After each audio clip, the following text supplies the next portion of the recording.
Malcolm Goldman and the Mystery of the Missing Cats by Sebastian Winters. It was one of those quiet Tuesday afternoons. The sun was out, birds were chirping, and Winston, my basset hound, was doing his best impression of a snoring log under my desk. Just when I thought the day would pass without incident, Malcolm kicked in the door. Not opened, kicked it. My 7-year-old son stormed into the room, trench coat flapping behind him like he was an extra in a low-budget detective film. "Dad!" he shouted, voice brimming with fake urgency. "There's been a crime!" Winston jolted awake, flipped over like a lazy pancake, and immediately went back to sleep. I glanced up for my coffee. Malcolm was in full detective mode, trench coat dragging on the floor, plastic magnifying glass in hand, and a look of determination plastered on his face, upon which was taped a paper mustache. In his other hand, a stack of missing pet posters, freshly drawn with crayons and about as anatomically accurate as you would expect from a soon-to-be second grader. I leaned back in my chair, pretending to take him seriously. Winston, still snoozing, rolled over and let out a snore that sounded suspiciously like a groan. A situation, huh?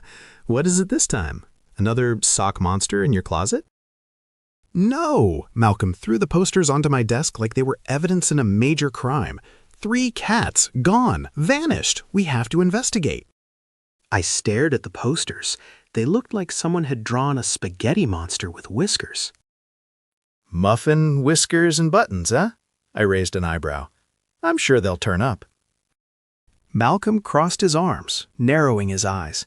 Dad, this is serious. I've got a lead. A lead? I asked, playing along. Please, enlighten me.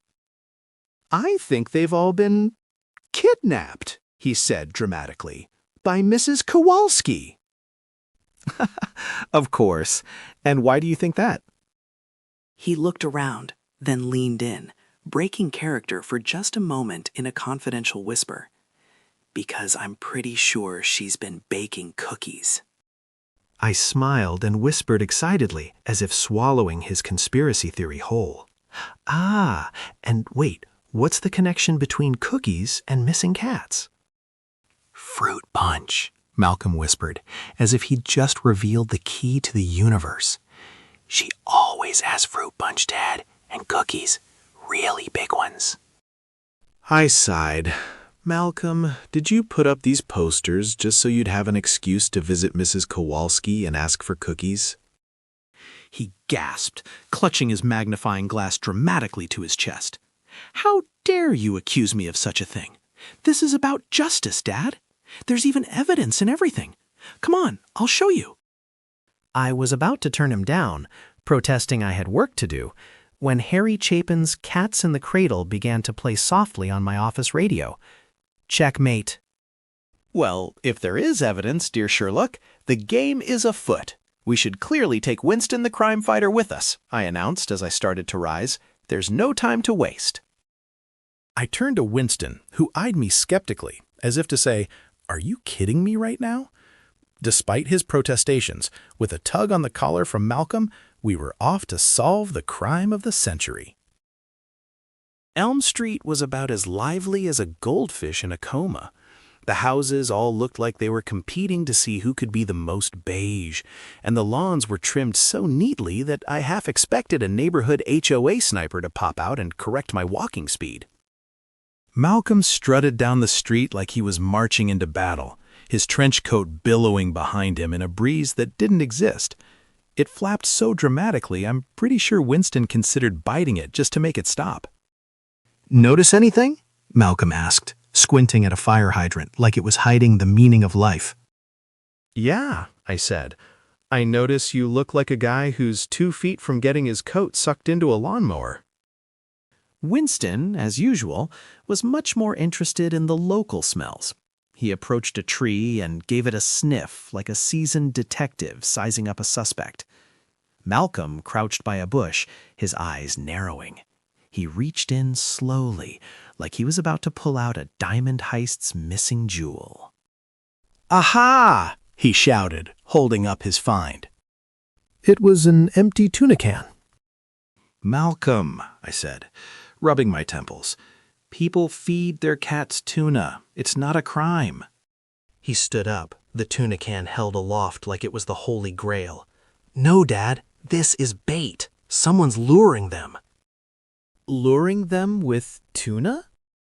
Exactly, Malcolm said, his eyes gleaming with the kind of excitement normally reserved for people who think they've won the lottery but actually just read the numbers upside down.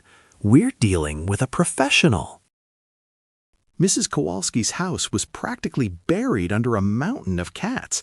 There were cats on the windowsills, cats on the porch, cats lounging like they were getting paid by the hour. It was the kind of scene that would make any cat video on the internet look like amateur hour. I half expected one of them to be wearing sunglasses and charging admission. Malcolm stormed up to the door with the kind of determination you usually only see in superhero movies right before the hero makes a terrible decision. He knocked once, twice, and then the door fell off its hinges. Mrs. Kowalski opened it as casually as if she'd just opened a cabinet, the door hanging limply by her side.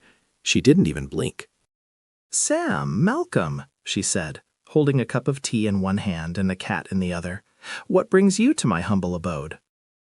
Before I could answer, Malcolm whipped out the tuna can like it was Exhibit A at a criminal trial. A few drops of fishy juice hit the porch, and one of the cats darted over to investigate. Mrs. Kowalski's eyebrow lifted ever so slightly. Explain this, Malcolm demanded, as if he'd just uncovered a major international incident. Mrs. Kowalski blinked at the tuna can, blinked at Malcolm, and then blinked at the cat currently licking the juice off her porch.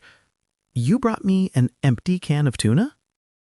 No, Malcolm growled, dramatically lowering his voice as if he was on the verge of solving a mystery no one knew existed.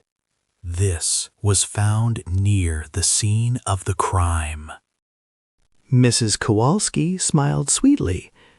You're accusing me of stealing cats with tuna?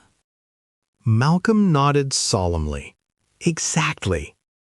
The old lady winked at me and said, Well, detective, perhaps you should come in so we can discuss these serious matters over punch and cookies. Malcolm gave her a stern look. Okay, but I don't want any funny business. Mrs. Kowalski chuckled, shaking her head as she set her tea down on the porch rail. Oh, Malcolm, the cats come here on their own. I don't have to lure them with anything. Muffin's probably upstairs on my bed as we speak. They come for the company. Malcolm's eyes twitched. Company? You're telling me this is all voluntary? Mrs. Kowalski nodded again, looking at Malcolm with the same expression you'd give to someone who just tried to argue with a stop sign. Likely story, lady, he said. At my age, I've heard 'em all. An hour later, we walked away from Mrs. Kowalski's house, bellies full of cookies and punch and a pretty great cup of coffee, and all the cats accounted for. Malcolm dragged his feet like someone had just told him that all mysteries had been banned forever. Winston was prancing along beside us, clearly satisfied with himself for figuring out that there was nothing to solve about 2 hours ago. I don't get it, Malcolm muttered, kicking a pebble that promptly bounced back and hit him in the shin. The tuna, the cats, it all made sense. It was tuna, Malcolm, I said, giving Winston a pat on the head. People feed their cats tuna. It's not a criminal conspiracy. But the cans, the empty cans, there were so many of them. He looked like he might actually cry. The kid was a born actor. I shrugged. Sometimes the world is just full of empty cans of tuna. It doesn't mean you need to open an investigation. Winston let out a contented snort and headed toward his napping spot on the front porch. I had to admit he had the right idea. As far as mysteries went, I figured this one was wrapped up tighter than Malcolm's trench coat in a lawnmower. As for my next adventure, how to explain to my wife the upcoming mystery of why Malcolm wouldn't eat his dinner.